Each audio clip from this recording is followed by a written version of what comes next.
Let me begin with a story. A long time ago, there was an artisan in the streets of Baghdad. He was an expert in making jewelry. The artisan was famous for making the most popular pieces on the market. Whether it was a necklace or an earring, he would always sell better than everyone else and left his rivals wondering about his secret. To find out his secret, let's look at his shop.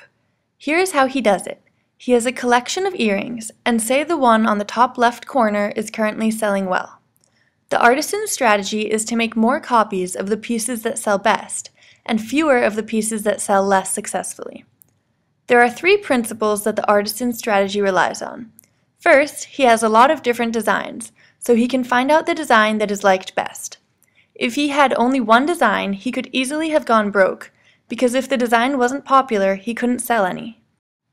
Second, the artisan must be able to make more pieces. And third, he must somewhat conserve the design so that the customers still like it. Of course, he could sometimes change the best-selling design a little to create more variety, as you see in the bottom right. Remember, the three properties that were important here are that there is a variety of choices, new copies are made after each sale, and the copies inherit most of their properties from the original design. The contents of the shop change over time, and we can say that the jewelry evolves to fit the customer's taste. A similar process was first observed in nature by Darwin and Wallace more than 150 years ago. It is called natural selection. In nature, however, things are not bought and sold. Instead, the currency is what biologists call fitness.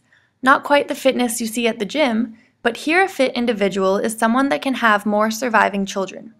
Individuals with greater fitness are more likely to survive and have children, so they are represented more in the population as time goes by. To understand this better, let's look at an example. This white mouse lives in the desert and is preyed upon by vultures and eagles. The white color of its fur makes it easy to spot by the vulture. This is controlled by a gene, but even small, although rare changes in the gene when they are passed on to the offspring can make the fur color change.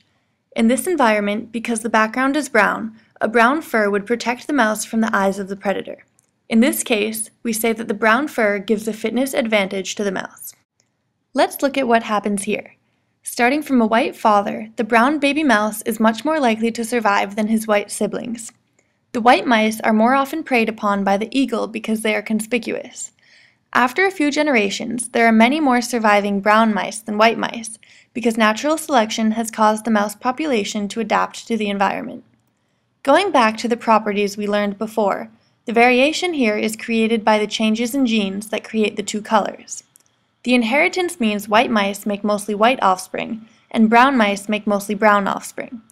Producing offspring already satisfies multiplication. Although predation can be a drive for selection, as we saw in the mouse example, it is not the only cause. As you may know, the male peacock has a very large, embellished tail with no apparent use in its daily life. Why is this? Well, the peacock lady you see on the left tends to be very, very picky about the gentleman she decides to mate with. Therefore, male peacocks must be very good at convincing her to mate. This is where the tail is useful. It makes them more attractive. But the tail didn't appear overnight. At one point, peacocks had tails similar to those of chickens or turkeys, like the male on the top right. However, maybe those peacocks with a slightly more embellished tail managed to win over more ladies, and therefore left more children in the next generation. Once again, even among the new generation, the ladies preferred the males with even prettier and more spectacular tails, which means a larger tail can provide a better fitness for the guys.